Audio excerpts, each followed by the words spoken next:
একজন ভাই জানতে চেয়েছেন, পরিবারে আমার স্ত্রীর সঙ্গে দ্বন্দ্ব লাগে, দুজনে ভীষণ রাগান্বিত। এমন অবস্থায় মাথা ঠিক ছিল না। আমি আমার স্ত্রীকে বলে ফেলি 1 তালাক, 2 তালাক, 22 তালাক। এখনো আমরা একসঙ্গে থাকি, আমাদের সমাধান কি? দিনী ভাই, আপনি মনে রাখবেন, তালাক আপনি যে পদ্ধতিতে দিয়েছেন এটি একটি খারাপ পদ্ধতি। এই পদ্ধতিতে তালাক দেওয়া যায় না। আল্লাহ রাব্বুল আলামিন কোরআন মাজিদে সূরা তালাকে ইরশাদ করছেন, আউযু বিল্লাহি মিনাশ শাইতানির রাজিম, ইয়া আইয়ুহান নাবিয়্যু ইযা তাল্লাকতুমুন নিসা ফাতাল্লিকুহুন্না লিইদ্দাতিহিন্না ওয়াহসুল ইদ্দা। হে নবী, যখন আপনার স্ত্রীদেরকে তালাক দেবেন তখন তাদের ইদ্যত অনুযায়ী তালাক দিবেন আর ইদ্যত বলে রাখবেন। ইদ্যত অনুযায়ী তালাক দেওয়া হলো 3 তহুরে, 3টি পবিত্র অবস্থায় 3টা তালাক দিতে হবে। এটি হলো আল্লাহর ফয়সালা। আল্লাহর ফয়সালার বাইরে আপনার কোনো কাজ করা যাবে না। এখন যদি আপনি একত্রিত যে 3টি তালাক মূলত আপনি দিলেন, এটি আল্লাহর ফয়সালার বাইরে দিলেন।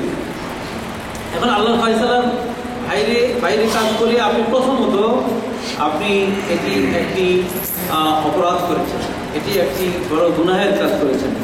সেই জন্য আপনাকে তওবা করতে হবে। কারণ আল্লাহ বলেছেন যে ইদ্যত অনুযায়ী তালাক দেওয়ার জন্য, আর আপনি কি করলেন? একসাথে সবগুলো তালাক দিলেন। এখন প্রশ্ন হলো যে আপনার এই ব্যাপারে হুকুম কি? হুকুম হলো এই যে আপনি ধরুন ফজরের সালাত আদা করলেন, আর সেই সময়ে আপনি ফজর সালাতটি একটি ওয়াক্তে সালাত আদায় করতে নির্দেশিত, আপনি এটাই করবেন। আপনি কি করলেন? একসাথে 5 ওয়াক্ত সালাত করে নিলেন। ফজরের সময়ে জোহরও করলেন, আসরও করলেন, মাগরিব এশা সব করে নিলেন। তাহলে আপনি প্রথমত অপরাধ করেছেন যে আপনি সব ওয়াক্ত সালাত একসাথে করে নিলেন। এটি আপনাকে বিধান দেওয়া হয়নি। আল্লাহ রাব্বুল আলামিন ইরশাদ করেছেন যে ইন্না সালাতা কানাত আলাল মুমিনিনা কিতাবাম মাওকুতা, মুমিনদের উপরে সালাত দিয়ে ওয়াক্ত অনুযায়ী ফরজ করা হয়েছে। তো আপনি প্রথমে ফজরের সময় 5 ওয়াক্ত সালাত করে নিয়েছেন, এটি অপরাধ করেছেন। এই অপরাধের জন্য আল্লাহর কাছে মাফ চাইতে হবে। তবে হ্যাঁ, শুধু ফজরটা হবে, শুধু কি হবে? ফজরটা হবে, বাকি 4 ওয়াক্ত হবে না। ঠিক তদ্রূপভাবে আপনার তালাক একটা হবে। আপনি যে বললেন 1 তালাক, 2 তালাক, 22 তালাক, আপনার তালাক একটাই হবে। যদিও আমাদের দেশে হুজুরা এই ফতোয়া দিবে যে একসাথে 3 তালাক হয়ে গেছে, সে 22 তালাক বলেছে হয়ে গেছে। এটা আসলে নয়। সহিহ মুসলিমে বর্ণিত হাদিস 2য় খণ্ডে কিতাবুত তালাকের মধ্যে ইবনে আব্বাস রাদিয়াল্লাহু থেকে বর্ণিত হাদিস, কার তালাকু আলা আহদি রাসূলুল্লাহ সাল্লাল্লাহু আলাইহি ওয়াসাল্লাম ওয়া আবি বকর রাদিয়াল্লাহু তাআলা আনহু ওয়া সিনতাইনি মিন উমর। নবী সাল্লাল্লাহু আলাইহি ওয়াসাল্লামের জামানায়, আবু বকর রাদিয়াল্লাহু আনহুর জামানায় এবং ওমর রাদিয়াল্লাহু তাআলা আনহুর জামানার প্রথম 2 বছর তালাকুস সালাসে কানা তালাকান ওয়াহিদা, যে 3টা তালাক 1 তালাক গণ্য হতো। 3টা তালাক কি হতো? খুব ভালো করে শুনেন। 3 তালাক কি হতো? 1 তালাক গণ্য হতো। কখন হতো? নবী সাল্লাল্লাহু আলাইহি ওয়াসাল্লামের সময় হতো, আবু বকর রাদিয়াল্লাহু সময় হতো, এবং ওমর রাদিয়াল্লাহু তাআলার প্রথম 2 বছর। তালাকুস সালাস কানা ওয়াহিদা, একটা তালাক ছিল। 3 তালাক একত্রিত দিলে 1 তালাকই হতো। কিন্তু ওমর রাদিয়াল্লাহু যখন দেখলেন যে মানুষ একসাথেই 3 তালাক দেয়, এটা তো প্রথমে বলেছি এটা একটা অন্যায় কাজ, একসাথে 3 তালাক দেওয়া যায় না। ওমর রাদিয়াল্লাহু রাষ্ট্রীয় ফরমান জারি করলেন যে এখন থেকে কেউ যদি একসাথে 3 তালাক দেয় তাহলে 3 তালাকই গণ্য হবে, 3 তালাকই গণ্য হবে। তার অর্থ কি দাঁড়ালো? দেখেন, তার অর্থ দাঁড়ালো যে ওমর রাদিয়াল্লাহু যতদিন এই ফরমান জারি না করেছেন ততদিন পর্যন্ত একসাথে 3 তালাক দিলে 1 তালাক হতো, 1 তালাক। এই জন্যই তো ফরমানটা জারি করছেন যে এখন থেকে কেউ একসাথে 3 তালাক দিলে 3 তালাকই গণ্য হবে। এই জন্য আপনি দেখতে পারেন ফতোয়া রশিদিয়া, সেখানে বলা হয়েছে যে ওমর রাদিয়াল্লাহু এই ফরমানটা ছিল রাষ্ট্রীয় ফরমান, এটা শরঈ ফরমান নয়, এটা শরঈ ফরমান নয়, এটা রাষ্ট্রীয় ফরমান। আল্লাহ রসুলকে আমরা অগ্রগামী করবো। রাসূলুল্লাহ সাল্লাল্লাহু আলাইহি ওয়াসাল্লামের কোনো আমল থাকলে সেটা আর কারো কাছ থেকে আমরা নিব না। কি কথা বুঝতে পেরেছেন? আল্লাহ রসুল সাল্লাল্লাহু আলাইহি ওয়াসাল্লাম একসাথে 3 তালাককে 1 তালাক ধরতেন, এটার এখন ওমর রাদিয়াল্লাহু কি করেছেন সেটা আমাদের দেখা দরকার নাই। যদি আল্লাহ রসুল থেকে না থাকতো তাহলে আমরা ওমর রাদিয়াল্লাহু দেখতে পারতাম। যেহেতু আল্লাহ রসুল একসাথে 3 তালাককে 1 তালাকই গণ্য করতেন, সুতরাং আমরাও একসাথে 3 তালাককে 1 তালাকই গণ্য করব।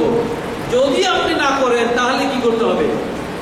তাহলে আপনি যেটা করেছেন, এই মুফতিরা তারা হিল্লার ব্যবস্থা করেছে। হিল্লা কি করেছে? হিল্লা মানে হলো যে তারা 1 রাতের জন্য একটা পুরুষের কাছে এই নারীটাকে বিয়ে করাই দিচ্ছে, তারপরে তার সাথে মেলামেশা শর্ত দিচ্ছে, মেলামেশা হলে পরে এই নারীকে নিয়ে এসে আবার ওই ছেলের কাছে ফিরিয়ে দিচ্ছে। আল্লাহ নবীর একটা সুন্নতকে বর্জন করার কারণে তারা একটা হারামকে তারা গ্রহণ করতে বাধ্য হয়েছে। কারণ হলো নবীর নিয়ম ছিল একসাথে 3 তালাক দিলে 1 তালাক হবে, সেটাকে তারা গ্রহণ করলো না, না করে এখন হিল্লা বানালো। এই হিল্লার কারণে একটা সতী সাথী নারীকে 1 রাতের জন্য একটা ভিন্ন পুরুষের কাছে বিয়ে দেওয়া হলে বিয়েও হবে না, আর ওই যে 1 রাতের জন্য তার কাছে বিয়ে দিয়েছে এটা হবে জেনা। এটা কি হবে? এটা জেনা। কারণ আল্লাহ রাসূলের হাদিস, লাআনাল্লাহু আল মুহাল্লিলা ওয়াল মুহাল্লালা লাহু, যার জন্য অথবা যে এই হিল্লা দিল, যার জন্য হিল্লা দেওয়া হলো, উভয়ের উপরে আল্লাহর লানত। উভয়ের উপর কি? আল্লাহর লানত। ইবনে মাজাহ এই হাদিস এসেছে এবং আল্লাহ রাসূল বলেছেন, তোমাদেরকে আমি কি ভাড়াটিয়া পাঠাদের কথা জানাবো?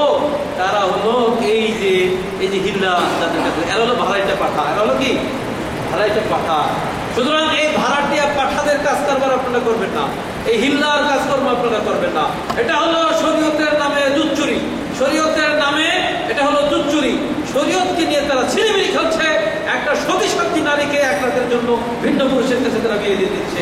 অথচ আল্লাহর বিধান ছিল যে আপনি কি করবেন? গনে গনে তালাক দিবেন।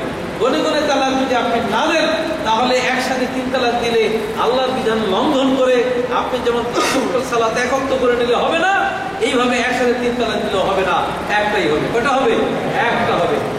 তো আপনার যে প্রশ্নের আলোকে আমি বলবো যে আপনি আপনার স্ত্রীকে নিয়ে ঘর করতে পারবেন, 2 জন সাক্ষী মোকাবেলায় নিয়ে তাকে ঘর করেন, তবে 1টা তালাক হয়ে গেছে, ওদের ভবিষ্যতে আর 2 তালাকের ক্ষমতা আপনার আছে। আর বাকি হলো আপনাকে তওবা করতে হবে, কারণ ওই যে আপনি একসাথে 3 তালাক দেওয়ার চেষ্টা করেছেন, এটা তো আপনি একটা বাতিল কাজ করেছেন, এটা একটা নাফরমানি কাজ করেছেন। এই কাজ আপনার জন্য সঙ্গত হয় নাই, সেই জন্য আপনাকে তওবা করতে হবে।